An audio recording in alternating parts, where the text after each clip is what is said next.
26 अगस्त शाम लगभग 3 बजे 23 वर्षीय कल्पना का शव जैसे ही उसके घर देवगढ़ पहुंचा, काफी संख्या में खड़े लोगों में चीख चित्कार मच गया।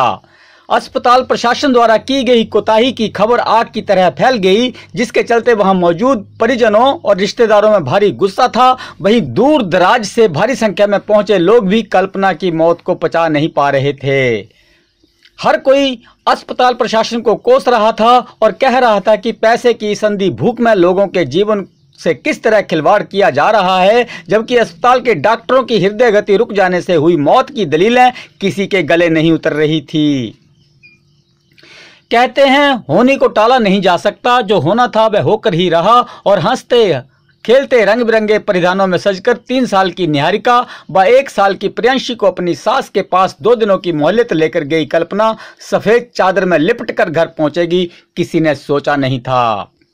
कोई कह रहा था कि डॉक्टरों ने बेहोशी की डोज ज्यादा दे दी, तो कोई कह रहा था कि डॉक्टरों की लापरवाही से पित्त की पोटली ही अंदर फूट गई। एकदम अचानक आखिर हृदय गति रुक भी कैसे सकती है। भीड़ में हर कोई डॉक्टरों को कोस रहा था, और कोसता भी क्यों ना, क्योंकि कल्पना के साथ घटा ही ऐसा था। डॉक्टरों के बुलावे पर 1 दिन पहले ही तो कल्पना ऑपरेशन के लिए गई थी। हालांकि कोई ज्यादा खतरनाक दर्द भी नहीं थी, बल्कि सेना में तैनात पति जीवन कुमार जब छुट्टी पर घर आए थे तो पेट में उठने वाले दर्द को जरूर चेक करवाया था, जिसमें पित्त की थैली में पथरी होना बताया था। डॉक्टरों ने 1 दिन में ऑपरेशन कर शीघ्र ही छुट्टी कर देने की बात कही थी। ऑपरेशन कोई ज्यादा बड़ा नहीं था।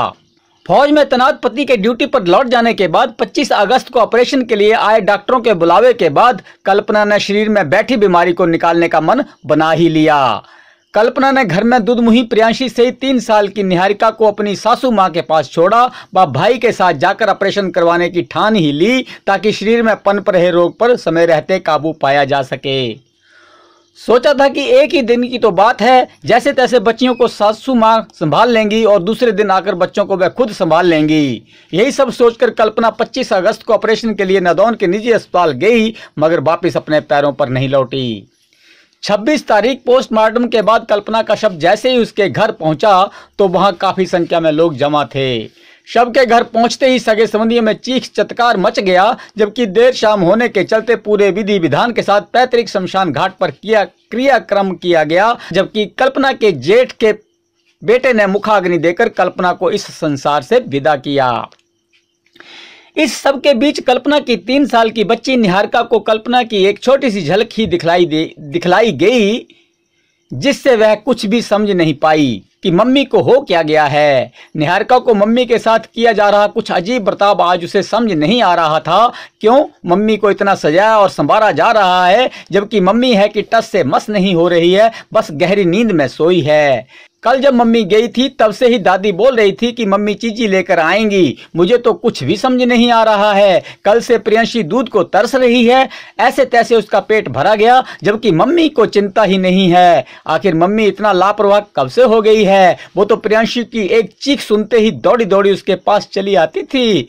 फिर चाहे कोई भी काम में लगी हो, चाहे सबके लिए चाय बना रही हो, चाहे खाना बना रही हो, झाड़ू पोंछा कर रही हो, चाहे कपड़े ही क्यों ना धो रही हो, मेरी मम्मी ने इतनी लापरवाही तो तब भी नहीं बरती जब वह बीमार हो जाया करती थी। आज ये क्या हो गया है, मुझे कुछ भी समझ नहीं आ रहा है। पर ये क्या, मम्मी को पूरे श्रृंगार से सजाया गया, लाल जोड़ा भी पहनाया गया। मम्मी को 4 लोगों ने कंधों पर उठाया और देखते ही देखते मेरी माँ मेरी आंखों से ओझल हो गई, जबकि दादी ने फिर मुझे अपने सीने से लगा लिया। दोबारा दादी माँ फिर वही बात करने लगी कि बेटा मम्मी मामा के पास गई है, तुझे चीजी लेकर आएगी। परंतु दादी की बातों में आज फर्क था। आज दादी की आवाज में वो भरोसा नहीं था जो कल था।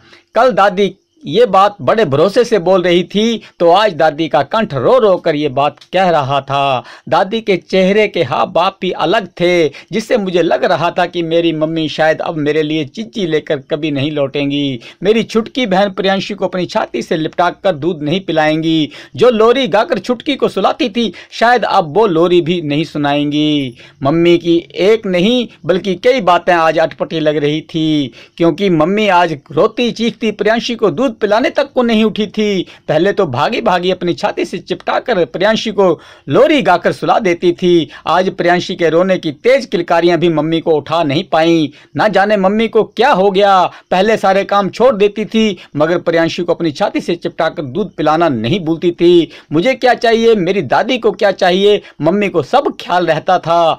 घर में आए मेहमानों को चाय पानी के लिए वह भागम भाग करती नहीं थकती थी। आज माँ बरामदे में सोई है और नींद से भी नहीं जाग रही है। आखिर बात क्या है। दादी बुआ ताई आदि को बिलखता छोड़ निहारिका कब अपनी मम्मी के साथ बिताए 3 सालों की मधुर स्मृतियों में खो गई कि उसे पता नहीं चला कि बाहर पापा उन सब लोगों के साथ वापिस घर आ गए हैं जो उसकी मम्मी को लेकर गए थे। उम्मीद लगाकर बैठी निहारिका ने जब देखा कि उसकी मम्मी तो उनके साथ वापस नहीं आई है, सबको गुमसुम देख निहारिका ने अपने पापा से पूछना चाहा कि आखिर मेरी मम्मी कहाँ रह गई। मगर पापा के चेहरे पर छाई मायूसी ने उसके होंठ सिल दिए। कोई कुछ भी बोलने को तैयार नहीं था। देर रात तक हर कोई शांत मुद्रा में बैठा मुझसे कुछ छुपाता रहा। पापा चुप थे, दादी चुप थी, बुआ मामा यहाँ तक कि घर में आए ज्यादातर लोग जो मम्मी को ले जाते चीख चित्कार कर रहे थे, अब सब गुमसुम बैठे थे। माहौल भी कुछ शांत हो गया था मगर इन सब के बीच मम्मी नहीं आई। जबकि प्रियांशी का रो रो कर बुरा हाल है। दादी से भी वह चुप नहीं हो रही है, बस रोए ही जा रही है। जब तक मम्मी लौट नहीं आती मुझे ही कुछ करना होगा। मैं हाथ पर हाथ रखकर बैठ नहीं सकती। मुझे प्रियांशी को भी संभालना है, दादी को भी देखना है। पापा तो ड्यूटी पर चले जाएंगे, फिर घर की साफ सफाई भी देखनी है। आप ड्यूटी पर जाओ पापा, आपकी निहारिका सब संभाल लेगी। जब तक माँ तुम नहीं आ जाती तब तक तुम्हारी निहारिका आपके सब कामों में हाथ बटाएंगी। मैं प्रियांशी को आपकी वो लोरी जो बचपन में सुनाकर आप मुझे सुलाया करती थी, छुटकी को जरूर सुलाऊंगी। माँ मैं वो सब काम करूंगी जो आप करती थी। मेरे हाथ जरूर छोटे हैं लेकिन हौसले बुलंद हैं।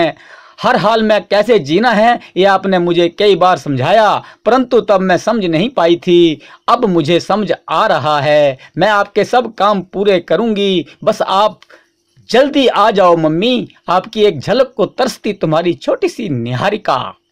धन्यवाद सहित मैं हेमंत राणा, हिमाचल तहलका न्यूज के लिए कैमरा पर्सन तरसेम के साथ मजीण से।